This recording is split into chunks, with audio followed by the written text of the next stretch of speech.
மக்கள் அனைவருக்கும் வணக்கம். நான் இப்போ சொல்லக்கூடிய இந்த செய்தி இருக்கு இல்லையா, இது எல்லா தரப்பு குடும்பத்தினரும் கொஞ்சம் கவனமாக கேளுங்க. அது என்ன அப்படின்னா, நம்ம வீட்டில் யாராவது படிச்சுட்டு உட்காந்து அரசு வேலை தேடலாம் அப்படின்னு யாராவது இளைஞர்கள் இருந்தாங்கன்னா அவங்களுக்கு நல்ல புத்திமதி சொல்லி வேற ஏதாவது வேலை வைப்பார், இல்லாட்டி வேற ஏதாவது மாநிலத்துக்கு தப்பிச்சு ஓடிடு, இல்லாட்டி வேற ஏதாவது நாட்டுக்கு தப்பிச்சு ஓடிடு அப்படின்னு அறிவுரை சொல்லுங்க.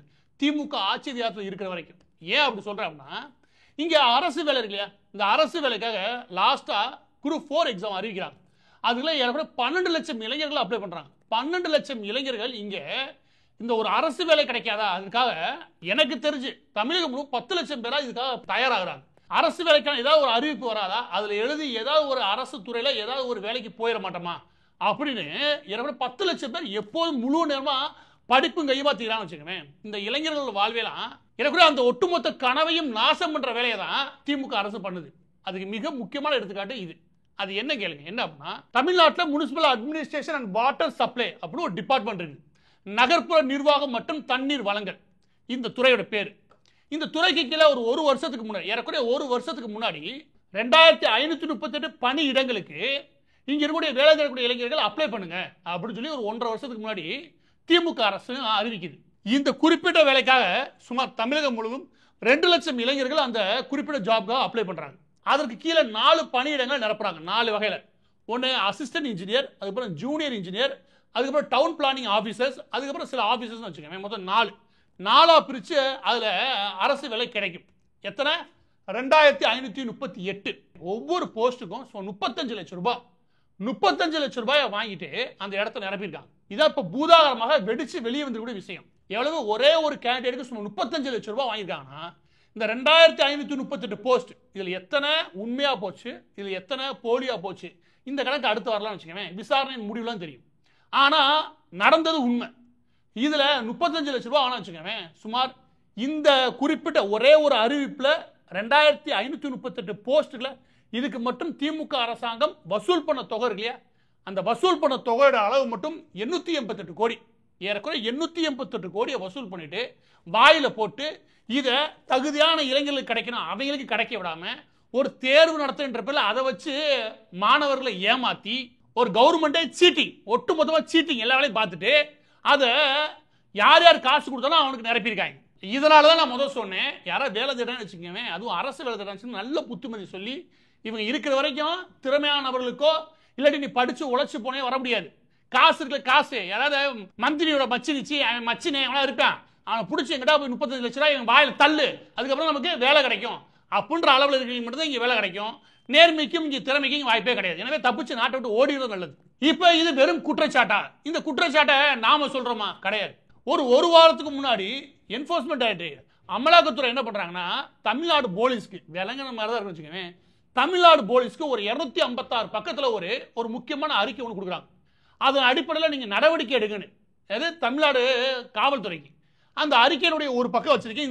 இந்த பக்கம் தான் மிக முக்கியமானது. அது அப்படியே ஸ்க்ரீனில் வைக்கணும். அதில் தான் அவங்க என்ன சொல்கிறாங்க அப்படின்னா, நாங்கள் இப்படி ஒரு இடத்துல என்ஃபோர்ஸ்மெண்ட் ரைடு நடத்துகிறோம், அதாவது அமலாக்கத்துறை ஒரு ரைடு ஒன்று நடத்துகிறோம். அந்த இடத்துல கிடைச்ச தகவல் இருக்கு இல்லையா, அந்த தகவல்கள் உறுதிப்படுத்தப்பட்டுள்ளது.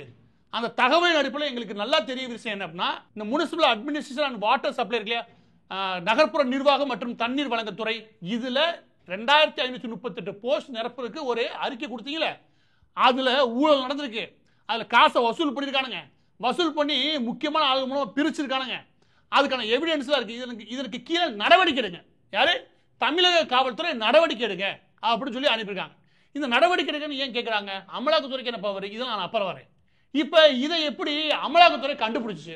இதுதான் சூப்பர் சங்கதி. அது என்ன அப்படின்னா, அமலாக்கத்துறை கடந்த ஏப்ரல் மாதம் 7ஆம் தேதி கே.என். நேருடைய மகன் அருண் நேரு, அதுக்கப்புறம் அவருடைய தம்பி கே.என். ரவிச்சந்திரன், இவங்க சம்பந்தப்பட்ட இடங்கள்ல கோயம்புத்தூர், அதுக்கப்புறம் திருச்சி, அதுக்கப்புறம் சேலம், அதுக்கப்புறம் சென்னை, இப்படின்னு ஏகப்பட்ட இடங்கள்ல ரைடு நடத்தினாங்க. எப்போ? ஏப்ரல் மாதம் 7ஆம் தேதி. அப்போ திமுக ஒன்று சொல்லிச்சு. என்ன சொல்லிச்சு அப்படின்னா, இது பழிவாங்கும் நடவடிக்கை.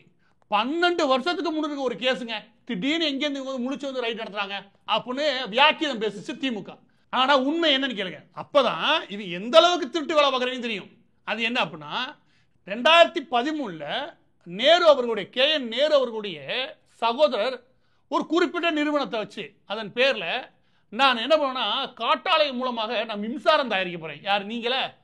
காட்டாலை மூலம் மின்சாரம் தயாரிக்க போறேன் அதனால இந்தியன் ஓவர்சீஸ் பேங்க்ல போய் லோன் கேட்கிறாரு. எவ்வளவு? 30 கோடி ரூபாய்.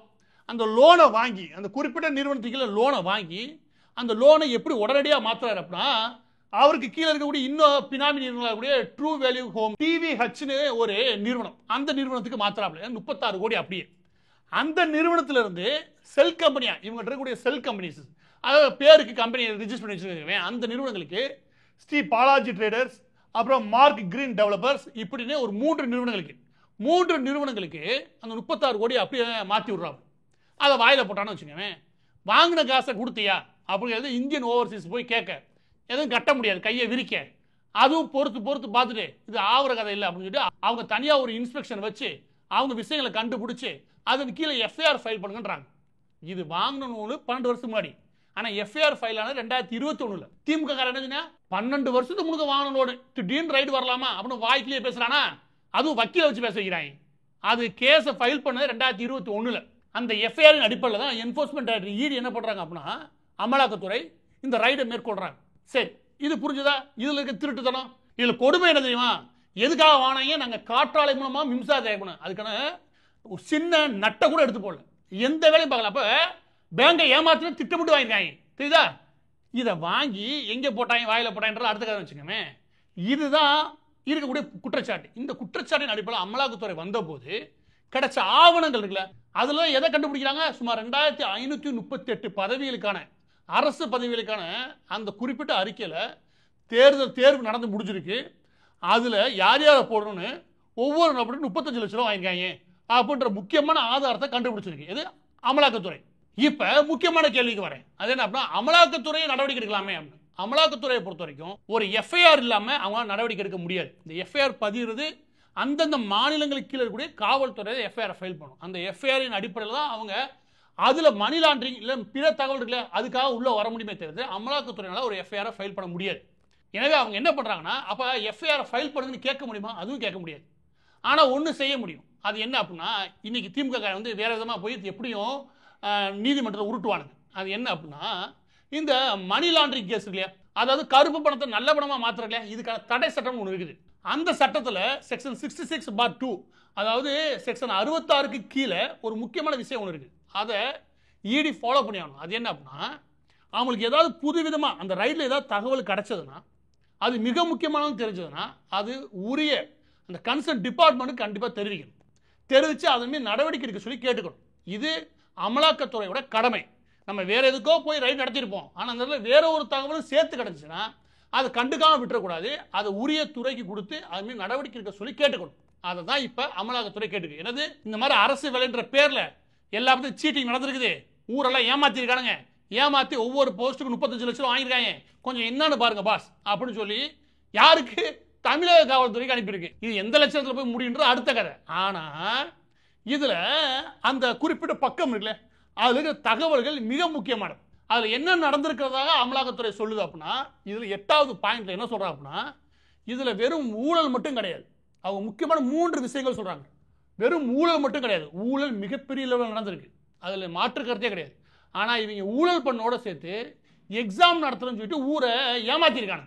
அதாவது எக்ஸாம் சீட்டிங் இருக்கு இல்லையா, அதாவது ஆள் மாறாட்டம் பண்ணி ஒரு பையன் போயிட்டு வச்சுக்கவேன், புட்டுச்சேரமா கைது போய் இழுத்துட்டு வருவாங்க. ஒரு கவர்மெண்ட் ஆள் மாறாட்டம் வேலை பார்த்துருக்கு, கேட்டா மொத்த எக்ஸாமும் ஃப்ராடு. அப்ப அதுக்கு ஒரு வழக்கு இருக்குது. அதுக்கு அடுத்து இப்படி வாங்கின காசை ஹவாலா ஏஜென்ட் மூலமா கருப்பை ஒயிட்டா மாத்திருக்காங்க, வேலை பார்த்துருக்காங்க. இப்போ இந்த 3 வேலையிலுமே மிக முக்கியமான குற்றச்சாட்டு, சரியா? இந்த 3 குற்றச்சாட்டின் மீது நடவடிக்கை எடுங்க அப்படின்னு சொல்றது மட்டும் இல்லாம, அடுத்த பாயிண்ட்ல இடி ஒரு சில விஷயங்கள் சொல்லுது. அது என்ன அப்படின்னா, இதுல தான் இந்த அண்ணா யூனிவர்சிட்டின்னு ஒரு யூனிவர்சிட்டி இல்லையா, அது பேர்லாம் நாறுது. இந்த லட்சணத்துல 500 காலேஜுக்கு நீ எக்ஸாம் வேற நடத்துற, உன்னை நம்பி இத்தனை ஸ்டூடெண்ட் வேற, உனக்கு வெக்கமும் கிடையாது ஒன்றும் கிடையாது. எல்லா காலமும் அண்ணா யூனிவர்சிட்டி மேல இருக்கக்கூடிய ஒரு மிக முக்கியமான குற்றச்சாட்டு. ஏன்னா இந்த எக்ஸாம் நடத்தினா அண்ணா யூனிவர்சிட்டி, இந்த எக்ஸாம் நடத்துறாங்க இல்லையா, அந்த கொஸ்டின் பேப்பர்ஸ் அந்த விஷயங்களை ரகசியமா வச்சுக்க முடியாது. அது எப்படி யாரால எடுக்கப்படுது, பின்னாடி எப்படி இது கடத்தப்படுது, அதை முதலாவது கண்டுபிடிங்க. நான் சொன்ன 3 விஷயத்தை தாண்டி இதெல்லாம் ஈடு கேட்டுக்கிறது, அதை கண்டுபிடிங்க. அவன் ஏவன் அந்த ஓட்டையை பிடிச்சிருக்காங்களே, அது ஓட்டை இங்கே இருக்குது, எவன் இந்த வேலையை பார்க்குறேன் முதலாவது. அதுக்கடுத்து இந்த எக்ஸாம் எழுதுனதுக்கு அப்புறம் அதுல மேனிபுலேஷன் இருக்கு இல்லையா, அதாவது செலெக்ஷன் ப்ராசஸ்னு இருக்குது. அவன் மார்க்கே வாங்கல, நல்லா மார்க் வாங்கின ஒரு பையனை தள்ளி விட்டுட்டு 35 லட்சம் வாங்கிட்டு அவனை தூக்கி உள்ள சொருகுறாங்களே, அது எங்கே இருந்து? அதை செஞ்சவே அவன். இந்த மேனிபுலேஷன் இல்லையா, ஏன் அப்படி சொல்றேன்னா, இந்த எக்ஸாம் பேப்பர் லீக் ஆகுது இல்லையா, அவனை புடி. அதுக்கப்புறம் அந்த செலெக்ஷன் ப்ராசஸ்னு வந்து உட்காந்துருப்பாங்க ஆஃபீஸர்ஸ், அவனை புடி. அதுக்கடுத்து அண்ணா யூனிவர்சிட்டி புடி. நேரம் அண்ணா யூனிவர்சிட்டி வந்துச்சா, வெக்கமே கிடையாது அண்ணா யூனிவர்சிட்டி. இது எப்படி மேனிபுலேஷன் பண்றதுக்கு நீ எக்ஸாமினேஷன் நடத்தினேன். இதுல எத்தனை பேர் ஃப்ராட் வேலையில் ஈடுபட்டாங்க, இதனால எத்தனை பேர் பாதிக்கப்பட்டாங்க. அடுத்த கொஸ்டினா, அதுக்கடுத்து மிக முக்கியமானது, இதுக்கு புரோக்கர் வேலை பார்த்தாவே அவன். இந்த புரோக்கர்ல எப்படி செயல்பட்டாங்க, எப்படி இந்த கேண்டிடேட் இவங்களாம் அப்ளை பண்ணியிருக்காங்கன்னு சொல்லி இவங்களாம் எப்படி தேர்வு பண்ணானுங்க. இல்லாட்டி அப்ளை பண்ண சொல்லி நல்லா புரிஞ்சுங்க, அப்ளை பண்ணதுக்கு அப்புறமே கூட இந்த வேலை நடந்திருக்கு. அப்போ அப்ளிகேஷன்லாம் எவனுக்கு வந்திருக்கு இது தெரிஞ்சிருக்கு. அப்போ இதில் இந்த புரோக்கர் எந்த அளவுக்கு கை தேர்ந்து வந்திருக்காங்க, இதையெல்லாம் கொஸ்டினாக கேட்டு இதையும் கண்டுபிடிக்கிட்டு இருக்காங்க. யார்கிட்ட? காவல்துறையிட்ட. யாரு? தமிழக காவல்துறையிட்ட. வெள்ளங்கிரும் தமிழக காவல்துறை அதிகபட்ச வேலையை இப்போதைக்கு யார் யாரெல்லாம் திமுக எதிராக ட்வீட் போடுறேன், யார் போஸ்ட் போடுறேன், அவனெல்லாம் கைது பண்ணு. இதுதான் அதிகபட்சம் பார்த்துருக்க வேலை. இந்த வேலைக்கு எனக்கு தெரிஞ்சு எனக்கு பெரிய தமிழக காவல்துறை மேலே நம்பிக்கையே போச்சுன்னு வச்சுக்கோங்க. அதுக்கு காரணம், தன் வேலையை விட்டுட்டு திமுகவுக்கு ஒரு ஏவல் துறை மாதிரி மாறி போச்சு. அப்படி இருக்கக்கூடிய ஒரு துறையிட்ட போய் அவங்க செஞ்ச தப்பையே இங்கே கண்டுபிடிங்கன்னா எந்த அளவுக்கு கண்டுபிடிப்பான்னு எனக்கு தெரியல. ஆனால் நடந்திருக்கிறதுக்கு ஆதாரம் இருந்தால் ஒழியே அமலாக்கத்துறை இந்த விஷயங்களை வெளியே கொண்டு வர முடியும். இல்லாட்டி அமலாக்கத்துறை மீது பெரிய கேள்விகளும் அமலாக்கத்துறை மீது வழக்கு பதிவு செய்ய முடியும். ஆனால் நடந்திருக்கிறதுக்கு வலுவான ஆதாரங்கள் இருக்கு. எனவே ஈடு இந்த விஷயங்களை கேட்டுக்குது. எனவே பதிவோட இறுதியாக எனக்கு இருக்கக்கூடிய மிகப்பெரிய வருத்தம் என்ன, ஒவ்வொரு இந்த டிஎன்பிஎஸ்சி எக்ஸாம் ஆகட்டும், இல்லாட்டி அரசு துறை சம்பந்தப்பட்ட வேலை வாய்ப்புகளுக்கு போய் எக்ஸாமுக்கு தயாராகி அதுக்கு 5 வருஷம் 6 வருஷம் அதுக்காக நேரம் செலவிட்டு போய் எக்ஸாம் ஹாலில் உட்காந்து எழுதுற அந்த நபர்களை பார்க்கும்போது நிஜமாக சொல்ல மனசு நொந்து போகுது. இந்த மாதிரி செய்தி கேட்கும்போது கொஞ்சம் கூட கூச்சமே இல்லாமல் இந்த எல்லா பேரையுமே ஏமாத்திருக்கு இந்த திமுக கவர்மெண்ட். ஏதாவது பதில் சொல்லுங்க. எந்த பதிலும் சொல்ல மாட்டா எம்.கே. ஸ்டாலின். அது எப்படி எம்.கே. ஸ்டாலின் மட்டும் எதுக்குமே பதில் சொல்லாமல் அவர் வாண்ட போயிட்டு வந்து இருக்காரு. அவரை பிடிச்சி ஒரு மீடியா கேள்வி கேட்க சொல்லுங்க, கேட்க மாட்டாங்க.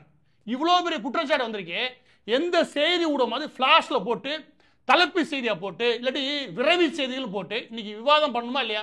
விவாதம் ஒருத்தன் பண்ண மாட்டாங்களே, எல்லாம் கூட்டுக்கலானி எல்லா பேருக்கும். ஏன் இங்கேருந்து 800 கோடி வசூல் பண்ணால அதில் ஒரு 5 கோடி தூக்கி போட்டால் கப்பிக்கிட்டு வேலை வாங்குறது தான் இங்கே மீடியா இருக்குது. அந்த லட்சத்தில் இருக்குது. எனக்கு உண்மையிலேயே இந்த இளைஞர்கள் நினைச்சு தான் பரிதாபமாக இருக்குது. திமுக ஆட்சி முடிகிற வரைக்குமே கூட முடிஞ்ச அளவுக்கு நேரத்தை விரயமாக்காம வேற ஏதாவது வேலையை பார்க்கறது நல்லது. ஏன்னா இந்த ஒரே ஒரு எக்ஸாம் மட்டும் நடந்து நினைக்காதீங்க. இதுக்கு முன்னாடி DWAD போர்டு ஒன்று இருக்குது. அதற்கு கீழே ஒரு 3 அறிவிப்பு வந்துச்சு. இதே முனிசிபல் அட்மினிஸ்ட்ரேஷன் டிபார்ட்மெண்ட்ல இதுல ஒரு 3 அறிவிப்பு வந்துச்சு. இதுல எல்லா போஸ்டையும் கூட்டி கழிச்சு பாருங்க, இதுலயே 2000 3000 கோடி வசூல் பண்ணிருப்பாங்க இந்த கவர்மெண்ட். இந்த லட்சத்துல போச்சுன்னா இந்த பதவிகள் எல்லாத்தையுமே காசை வாங்கிட்டு நிரப்பானா 5 வருஷம் போனாலும் பரவாயில்ல, படிச்சு நம்ம அரசு வேலைக்கு போகணும்னு முயற்சி பண்ணக்கூடிய இளைஞர்களுக்கு எங்க இருந்து கிடைக்க வேலை? ஆனா அந்த வருத்தம் உண்டு. ஆனா கடுப்பாகிற ஒரு விஷயம் இருக்குது. என்ன அப்படின்னா, இவ்வளவு கொள்ளையடிச்சிட்டு அந்த வேலை வாய்ப்புக்கான அந்த சர்டிபிகேட் கொடுப்பாங்களே, அந்த அப்பாயின்மெண்ட் ஆர்டர், அதை கொடுக்குற அன்னைக்கு எல்லா நியூஸ் பேப்பர்லையும் யாரு? எம்.கே. ஸ்டாலினுக்கு விளம்பரம் என்னன்னு பாருங்க. 2538 இளைஞர்களுக்கு இந்த திமுக அரசு வேலை வாய்ப்பு கொடுக்குது, அதுக்கான அப்பாயின்மெண்ட் லெட்டர் இன்னைக்கு கொடுக்குறோம் அப்படின்னு எல்லா செய்தித்தாலும் விளம்பரம். அதுக்கு கீழே ஒன்று போட்டிருந்தாங்க, எல்லாருக்கும் எல்லாம். எல்லாருக்கும்ன்றது உங்க குடும்பத்துக்கா? எல்லாமுமா? ஊரையே வாரி சுருட்டுக்கிட்டு இருக்கீங்க. வசனத்தை பாரு. இந்த விளம்பரத்துக்கு ஒன்றும் குறைச்சல, இந்த விளம்பரத்தை பார்க்கும்போது கடுப்பு வருது எனக்கு.